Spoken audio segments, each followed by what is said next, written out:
1 Korintiërs 2 verse 12 tot 16. Hier praat Paulus oor wat die Heilige Gees doen, wat die Heilige Gees verkondig. Vers 13.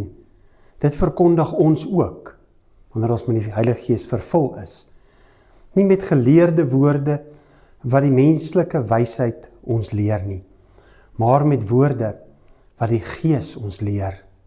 So verklaar ons geestelike dinge aan mense wat die Gees het. Ons praat deur God. God praat deur ons. Ons praat deur dit wat hy in ons lewe inbou. Kom ons pleit by die Here dat hy ons sal gebruik. Dat hy sy woord aan ons sal bekend maak. Dat hy die boodskap wat hy na die wêreld wil neem, deur ons aan die wêreld bekend sal maak.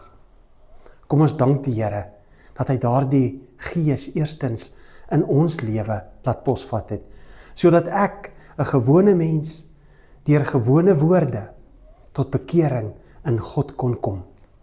En vra dat hy daardie gewone mens wat ons is, kan gebruik. Want alle mense behoort hierdie wonderlike voorreg te hê om God te kan ken.